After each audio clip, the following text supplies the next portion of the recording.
and welcome to Path Made Easy. Today's example is an epithelial myoepithelial carcinoma occurring in the parotid gland.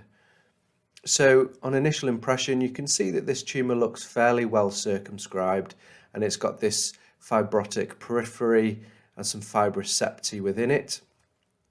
But when we zoom in, we're going to see the classic epithelial myoepithelial architecture.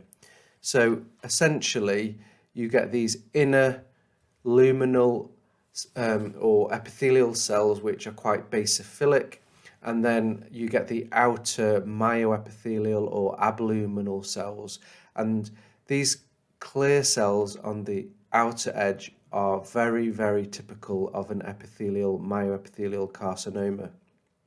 You can highlight this luminal abluminal pattern because these inner cells will stain for low molecular weight keratin like CAM5.2 for example, and the outer myoepithelial cells will come up with things like SMA, S100, P63 to varying degrees. It can vary between different tumours, but you should be able to prove that you've got two different cell types.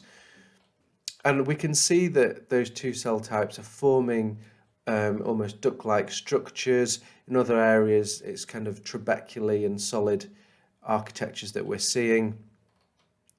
And then in terms of this being malignant, if we look over here,